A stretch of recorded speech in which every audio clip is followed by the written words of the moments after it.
expressão da alimentação e nutrição adequada. O direito humano à alimentação e à nutrição adequadas. Enunciados jurídicos. Seja bem-vinda, seja bem-vindo ao terceiro episódio do podcast O Direito Humano à Alimentação e à Nutrição Adequadas. Enunciados jurídicos. Neste episódio, Contextos, o sistema de justiça. E nele, iremos ouvir Professor Boaventura de Souza Santos, em sua participação no Fórum Social Mundial Democracia e Justiça. É darmos realmente a confiança à sociedade mundial e à sociedade brasileira a que as instituições, apesar de todos os abalos, apesar de todas as tribulações pelas quais e todos os ataques pelos quais passaram recentemente, estão a tentar resistir. José Geraldo de Souza Júnior, professor titular da Universidade de Brasília e fundador do projeto O Direito Achado na Rua. Uma sociedade justa não é uma sociedade que estabeleceu funcionalmente um sistema de justiça, mas é uma sociedade na qual a questão da justiça é um tema fundamental da construção propriamente democrática dessa sociedade. Larissa Packer, advogada socioambiental da GRAIN. Uma organização internacional com atuação nas 4 regiões do mundo, apoiando movimentos sociais, organizações camponesas nos seus direitos sobre a terra, o território e a soberania alimentar. Antônio Escrivão Filho, professor doutor do IESB e da Universidade de Brasília e pesquisador do direito achado na rua. Nós vivemos no Brasil, nos últimos 30 anos, um fenômeno de expansão do protagonismo judicial. O que seria isso? Identificar que a cada dia e cada vez mais as instituições do sistema de justiça se colocam cada vez mais presentes, imprimem a sua interferência sobre a implementação, a efetivação ou, em alguma medida, até as violações de direitos humanos no Brasil.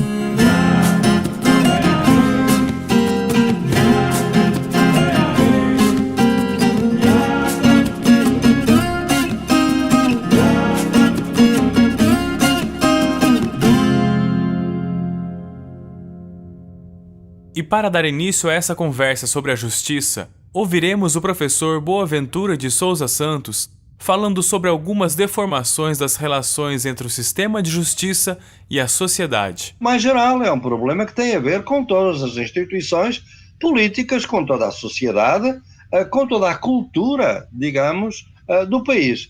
E normalmente, quando a gente centra as coisas no direito e na justiça, é grande trabalho que vamos ter para todos aqueles e aquelas que não pertencem à área da justiça, e esperamos que sejam a maioria, porque é essas que nós queremos convencer destas ideias. Tem a ideia, em primeiro lugar, que a questão do direito é uma questão para especialistas, que os juristas não falam de maneira que a gente as possa entender.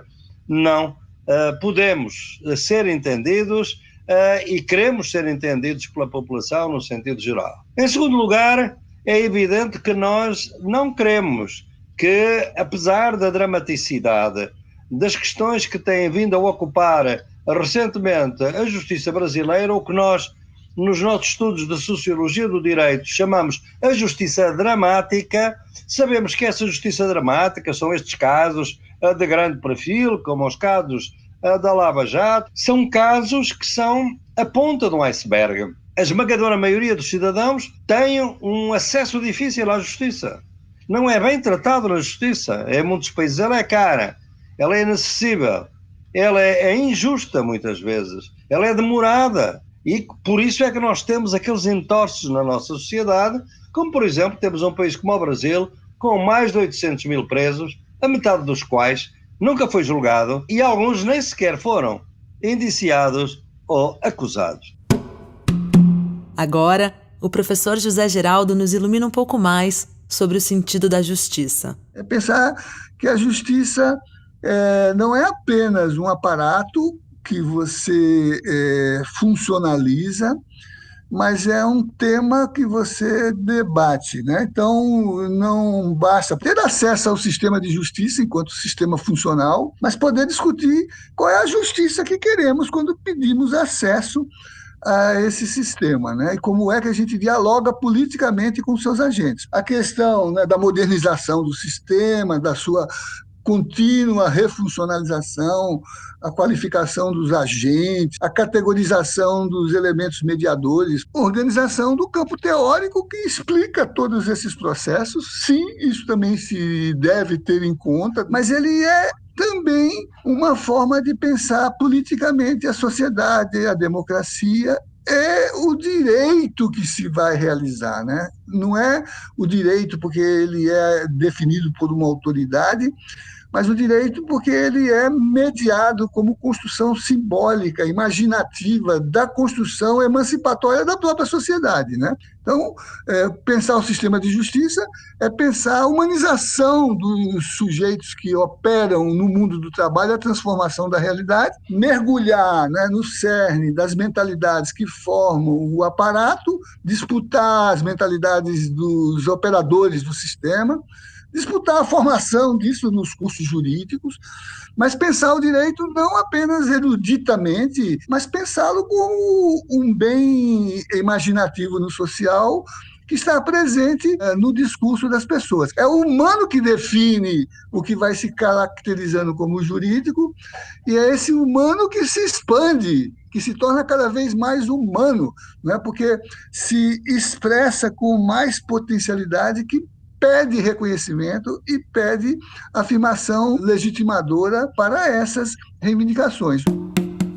Expansão política da sociedade, do direito e da justiça. Antônio Escrivão Filho traça um caminho para a nossa compreensão. A sociedade brasileira viveu, na década de 80, um processo constituinte, podemos dizer assim, porque foi um ambiente de ascensão da mobilização social, de um lado para derrubar a ditadura militar e de outro lado, nesse processo histórico de derrubada de um regime autoritário, também tem, como via de consequência lógica, a emergência de novos atores, novos sujeitos que passam a participar da deliberação sobre o que é o direito, quem tem direito e como o direito vai ser acessado e exercido em uma sociedade. Se antes tínhamos uma ditadura em que apenas militares, empresários, tinham condições de participar desse processo de deliberação sobre o que é o direito, a esse processo de deliberação nós denominamos de política. Na década de 80, nós observamos a derrubada desse regime e a entrada de novos atores nesse ambiente de participação na deliberação sobre o que é o direito na sociedade brasileira.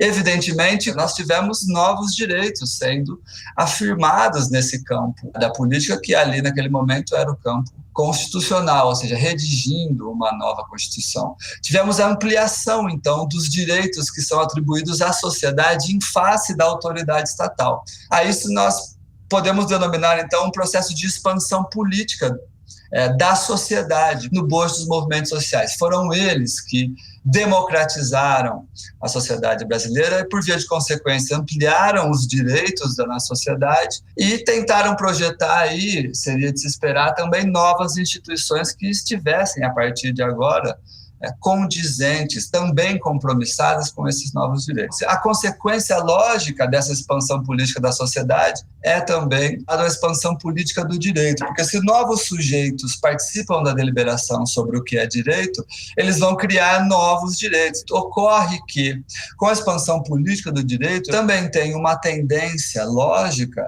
que é dizer, se eu ampliei o rol de direitos, eu amplio também o rol de participação, de controle sobre a efetivação, a eficácia desses direitos. E daí, então, eu teria como consequência lógica a expansão do protagonismo judicial, a expansão das instituições estatais que são responsáveis por verificar se as outras instituições do Estado e as entidades da sociedade, os indivíduos, estão cumprindo com o direito conforme ele foi inscrito na Constituição e na legislação. Mas como se constrói direitos? Se no primeiro passo constituído, né, tem toda uma formalidade que vai funcionalizando, vai formalizando enunciados, do ponto de vista do social, uma dinâmica emergente que às vezes é difusa, mas podem ser formas organizadas, por exemplo, quando os sujeitos se mobilizam mais organizativamente e constroem pautas, agendas, por exemplo, que traduza categorias legitimadoras da reivindicação por novas formas de satisfação de necessidades. Por exemplo, no caso dos nossos enunciados aqui, melhor caracterização de terra e território, que não fique reduzido a uma noção econômica e acumulativa de propriedade privada, terra como domínio, como titulação, mas terra como posse, como lugar da intervenção do trabalho, terra como categoria da política, território como garantia do modo de viver e de pensar um sistema de produção. Por isso que os enunciados aqui, por exemplo, discutem agrotóxico, discutem alimentação e nutrição adequadas, escala de produção que satisfaça as necessidades da vida e não a ganância, não o ganho, em sacrifício da vida. Quando você tem o avanço da fronteira agrícola sobre terras públicas e terras de povos e comunidades tradicionais, você, na realidade, está favorecendo a incorporação do território, seja para a instalação de monocultivos para exportação, então a produção de mercadorias, commodities, para abastecer o mercado externo, em detrimento do fornecimento de alimentos para a população no Brasil. Quando você tem, por exemplo, o arroz comprado pela cadeia industrial alimentar, que tem ações na Bolsa de Valores em Nova York e acaba fixando o valor do arroz pelo sistema financeiro, quando você tem muita exportação, você tem o aumento do preço dos alimentos. De outro lado, no mesmo período, o MST, por exemplo, que produz arroz orgânico em assentamentos de reforma agrária, não aumentou o preço do arroz. Por quê? Porque os custos dos fatores de produção do arroz não se alterou, porque o preço desse arroz não é fixado por poucos atores do sistema financeiro, mas ele é fixado pelo custo de produção na terra. Então, os assentados têm o assentamento, o acesso à terra, acesso aos fatores de produção, então eles não aumentaram e ainda produzindo arroz orgânico.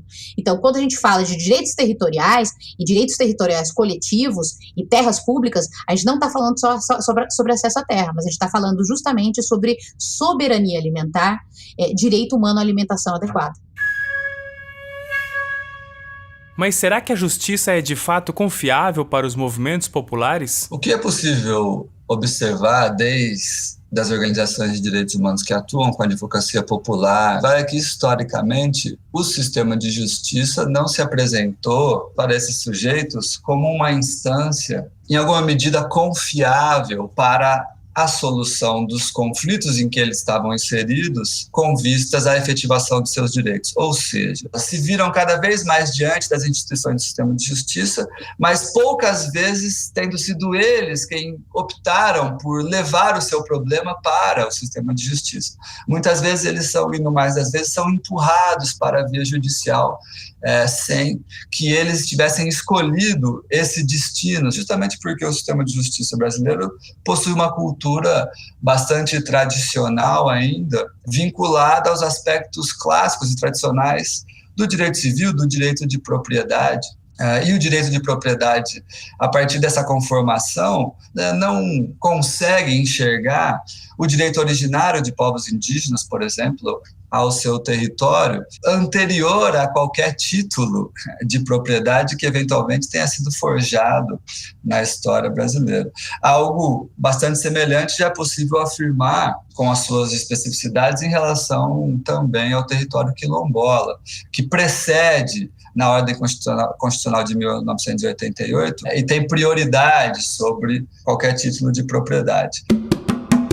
E sobre os tratados internacionais? Pode nos contar um pouco mais sobre eles? Uma questão que vem ganhando relevância também nesse processo histórico dos últimos 30 anos é justamente a perspectiva de acionamento pela sociedade brasileira de organismos internacionais para que possam, em alguma medida, exercer alguma fiscalização sobre a efetivação ou de proteção contra violações de direitos humanos na sociedade brasileira. Por que isso vem acontecendo nos últimos 30 anos? Notadamente porque, no período da ditadura, Isso não era possível, porque na ditadura militar o Brasil não ratificou nenhum tratado, evidentemente, internacional de proteção dos direitos humanos. Mas a partir de 1992, o Brasil começa a ratificar esses tratados. Ratifica, portanto, em 92, a Convenção Americana dos Direitos Humanos e em 1998, o protocolo facultativo que institui a sua adesão à jurisdição da Corte Interamericana de Direitos Humanos.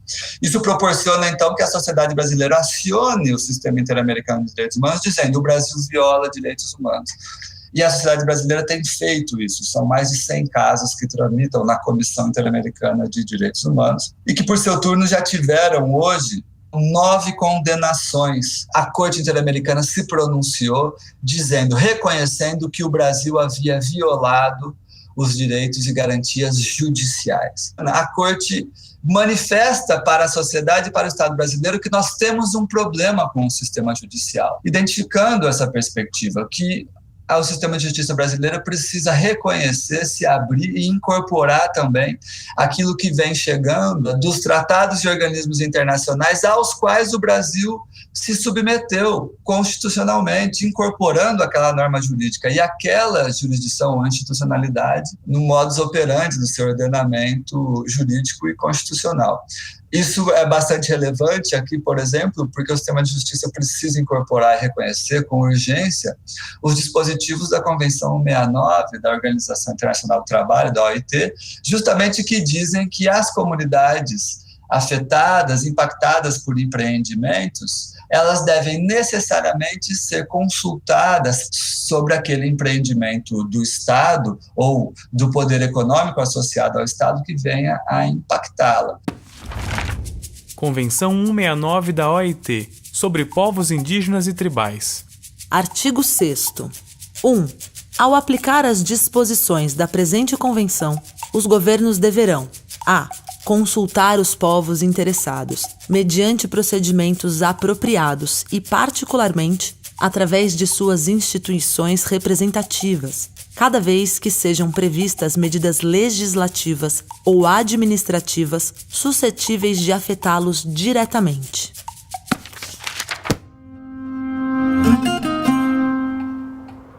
Diante da lei está um guarda. Vem um homem do campo e pede para entrar na lei, mas o guarda lhe diz que, por enquanto, não pode autorizar-lhe a entrada. O homem considera e pergunta depois se poderá entrar mais tarde. É possível, diz o guarda, mas não agora.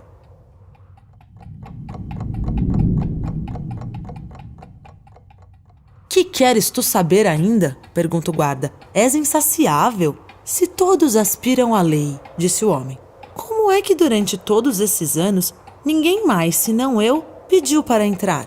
O guarda da porta, apercebendo-se de que o homem estava no fim, grita-lhe ao ouvido quase inerte: aqui ninguém mais, senão tu podia entrar, porque só para ti era feita esta porta.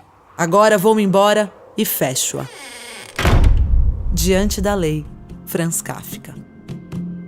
Este foi o 3º episódio do podcast O Direito Humano à Alimentação e à Nutrição Adequadas, Enunciados Jurídicos, uma realização da FIAM Brasil com a parceria do Direito Achado na Rua e produção da Caburé Filmes e Estúdio Pongá. Coordenação geral, Valéria Buriti e Antônio Escrivão Filho. Roteiro, direção e montagem de Marco Escrivão. Locução, João Vitor Coura e Priscila Schmidt. Desenho de som e mixagem por João Victor Coura. Gravações, Alexandre Scarpelli e João Vitor Coura. Neste episódio ouvimos Boaventura de Souza Santos, José Geraldo de Souza Júnior, Larissa Packer e Antônio Escrivão Filho. No próximo episódio, o Dana e os povos indígenas. Até lá!